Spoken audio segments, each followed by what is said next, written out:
کون سی طاقت ہمارے ساتھ ہے، کون سی طاقت ہمارے خلاف ہے، حالات کیا ہیں. ہم تو اکیلے ہیں، ادھر ابو سفیان کا لشکر ہے، ابو لہب کا لشکر ہے، ابو جہل کا لشکر ہے، ایک سے ایک سپر پاور ہمارے خلاف کھڑے ہیں.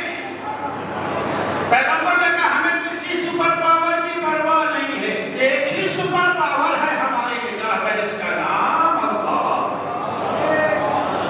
قولوا لا الہ الا اللہ. اصول پیغمبر دے کے گئے ہیں، فقط پیغمبر کے زمانے کے لیے نہیں ہے، اصول ہمیشہ کے لیے ہوتے ہیں. جب کبھی تم اللہ پر بھروسہ کرو گے، اس پر توکل کرو گے، اسے اپنی نگاہ میں رکھو، کوئی طاقت تمہیں شکست نہیں دے سکتی. اگر امام خمینی نے نعرہ لگایا کہ اللہ شرقیہ لا غربیہ جمہوریہ اسلامیہ، ہمیں نہ شرق کی پرواہ ہے نہ غرب کی پرواہ ہے. یہ شرق و غرب سے مراد پورا پڑوسی نہیں ہے، یعنی اللہ کے سوا کسی طاقت کا ہمیں خوف نہیں ہے. ایک ذات ہے جس پر ہمیں بھروسہ ہے، وہ اللہ کی. کل پیغمبر اکرم کو اسی نعرے توحید نے کامیابی دلائی. آج امام خمینی اور ان کے بعد آیت اللہ خامنئی کو اسی نعرے توحید نے کامیابی دلائی. ہمیں اللہ کے سوا کسی پر بھروسہ نہیں ہے. آپ دیکھیں قرآن مجید کوئی قصے کہانی کی کتاب نہیں. قرآن کہے کی کتاب ہے، ہدایت کی کتاب ہے. ان ھذا القرآن یہدی، تو قرآن کہے کے لیے آیا ہے، ہدایت کے لیے آیا ہے، سب سنانے کے لیے آیا ہے. کہانی مگر قرآن مجید میں 1200 کہانیاں ہیں. ایک دو نہیں، 1200 کہانیاں قرآن مجید میں ہیں. قرآن مجید سائنس کی کتاب نہیں ہے مگر سائنسی اشارے ہیں. قرآن ہسٹری کی کتاب نہیں ہے مگر تاریخ ہے قرآن میں. قرآن معاشیات کی کتاب نہیں ہے مگر معاشیات کے اصول ہیں قرآن میں. یہ ساری چیزیں اسی حد تک بیان کی ہیں جہاں تک ان کا تعلق ہدایت سے. قرآن میں کہانیاں بیان کی ہیں. دیکھیے کہانیاں تو ہماری مائیں بھی سناتی ہیں نا بچوں کو، کہانیاں مائیں بھی سناتی ہیں، کہانیاں قرآن بھی سناتا ہے. پر دونوں کا فرق معلوم ہے کیا ہے؟ مائیں کہانی سناتی ہیں بچوں کو سلانے کے لیے، قرآن سناتا ہے جگانے کے لیے.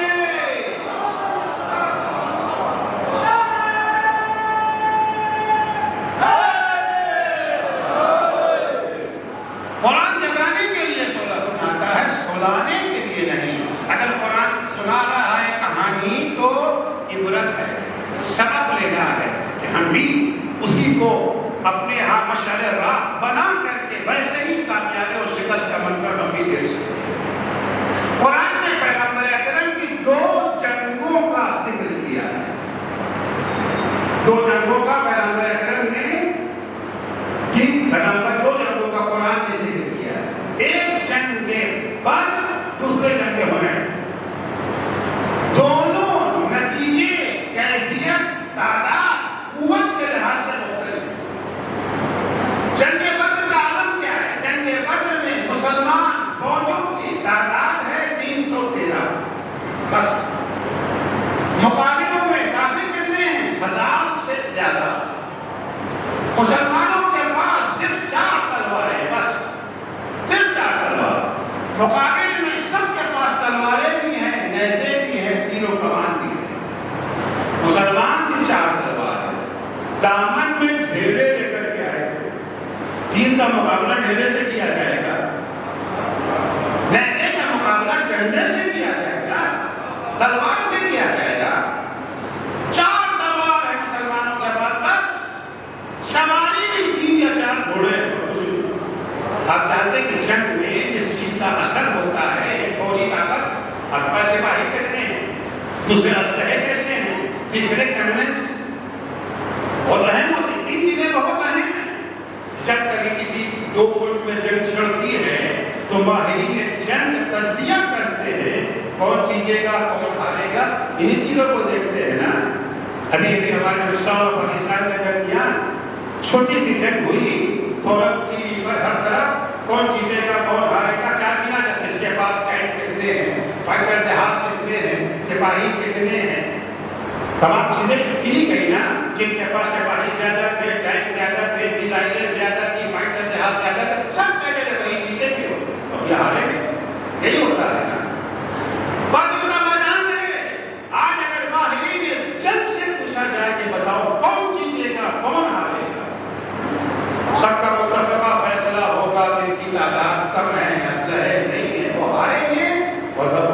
جیتے گا، لیکن نتیجہ ایسا نکلا نہیں۔ جنہیں ہارنا چاہیے تھا وہ جیت گئے، جنہیں جیتنا چاہیے تھا وہ ہار گئے۔ تو فارمولہ تو ٹوٹ گیا جو ماہرین جنگ کا ہے۔ اچھا، اس کے بعد ایک اور نمونہ، دوسرا نمونہ جو قرآن نے بیان کیا ہے وہ جنگ حنین کا ہے۔ جنگ حنین کی صورتحال کیا ہے؟ جنگ حنین کی صورتحال یہ ہے، مسلمان فوج کی تعداد ہے 16,000، وہاں کیا کی 313، اب کتنے ہیں؟ 16,000۔ کافر کتنے ہیں؟ 4,000۔ کافروں کی طاقت، اسلام پھیل چکا ہے نا، تو مکہ فتح ہو چکا ہے۔ کافروں کی تعداد 4,000، مسلمانوں کی تعداد 16,000۔ اسلحوں کے اعتبار سے مسلمانوں کے بعد میں بالکل نئے زمانہ غربت والا ختم ہو گیا ہے، اسلحے بھی بے شمار ہیں، تعداد بھی زیادہ ہے۔ اب اگر فوجی ماہر سے پوچھو کون جیتے گا کون ہارے گا، کہ جب بھائی جب وہ 313 کے جیت گئے، اب تو 16,000 ہیں، اب تو پکی بات ہے کہ یہ جیتیں گے۔ لیکن عزیزوں ہوا نہیں ایسا، پھر فوجی ماہرین ہار گئے۔ جو 313 کی تعداد والے بدر میں جیتے تھے 1,000 کے مقابلے میں، وہ 16,000 کی تعداد رکھتے ہوئے 4,000 کے مقابلے میں ہار گئے۔ قرآن کی آیت سناؤں آپ کو، یہ کوئی خطیبانہ جملہ نہیں ہے۔ وَيَوْمَ حُنَيْنٍ إِذْ أَعْجَبَتْكُمْ كَثْرَتُكُمْ، یاد کرو حنین کا دن جب تمہاری کثرت تعداد نے تمہیں مغرور بنا دیا، جب مسلمان میدان میں آیا، اس نے اپنے کو دیکھا، کافروں کو دیکھا کہ آج تو ہم انہیں گاجر مولی کی طرح کاٹ کے پھینک دیں گے، کیونکہ ہماری تعداد زیادہ ہے، ہمارے اسلحے اچھے ہیں، آج تو اتنا وجود نہیں بچے گا۔ لیکن قرآن کیا کہتا ہے؟ مگر نتیجہ کیا نکلا؟ ذاقت الارض بما رحبت، تمام وسعتوں کے باوجود تم پر زمین تنگ ہوگی، وَوَلَّيْتُمْ مُدْبِرِينَ، تم پیٹھ دکھا کے بھاگ کھڑے ہوئے۔ یہ کوئی خطیبانہ جملہ نہیں، قرآن کی آیت ہے۔ کون بھاگ کھڑا ہوا؟ صحابہ کرام بھاگ کھڑے ہوئے، باہر والوں کی بات تھوڑی بولیں گے۔ وَلَّيْتُمْ مُدْبِرِينَ، خدایا ایک کرشمہ ہوا کیا؟ سوچنے کا مقام تو ہے نا، وہاں جیت گئے، یہاں ہار گئے، ہوا کیا یہ؟ اچھا اگر کہا جائے کہ وہ بدر میں جیتے تھے مولا علی کی برکت سے، رسول اللہ کی برکت سے، یہاں بھی مولا علی ہے، یہاں بھی رسول اللہ موجود ہے، ایسا نہیں وہ نہیں ہے۔ وہ اصول کیا ہے، وہ قانون کیا ہے جو کامیابی دلاتی ہے؟ وہ کون سا ہتھیار ہے جو ہمیں کامیاب کر سکتی ہے، کل بھی آج بھی؟ قرآن مجید نے ہم ہتھیار کو بیان کیا۔ بدر میں جب مسلمان آیا تھا، اسے اپنی قوت بازو پر بھروسہ نہیں تھا، اسے اپنی طاقت پہ ناز نہ تھا، اسے صرف اللہ پر بھروسہ تھا۔ ہم تو کمزور ہیں، ہمارے پاس نہ فوج ہے، نہ اسلحہ ہے، نبی کا حکم ہے، ہم میدان میں آ گئے۔ معبود دین تیرا ہے، ہم تو نوکر ہیں، دین تیرا ہے، ہم تو نوکر ہیں، ہم تیرا حکم ہوا، میدان میں آ گئے۔ جی چاہے دین کو بچا دے، دین چاہے دین کو مٹا دے، جی چاہے کامیابی دلا دے، جی چاہے شکست سے دوچار کر دے۔ یہ وہ مقام ہے جہاں اللہ نے اپنی نصرت نازل کی، اور اس ایمان کی بدولت مسلمان جیت گیا۔ جنگ حنین میں کیا تھا؟ جنگ حنین میں مغرور ہو گیا تھا۔ اب مسلمان کو اللہ پہ بھروسہ نہیں ہے، اپنی کثرت تعداد پہ بھروسہ ہے، اپنے اسلحوں پہ بھروسہ ہے، اپنی قوت پہ بھروسہ ہے۔ اللہ نے کہا اچھا اب تم ہمیں بھول گئے ہو، تو کفار میں تم میں فرق کیا ہے؟ بھائی وہ بھی تو ہمارے ہی بندے ہیں، کافر کسی اور کے بندے تو نہیں نا، ہم ہی نے ان کو بھی پیدا کیا ہے۔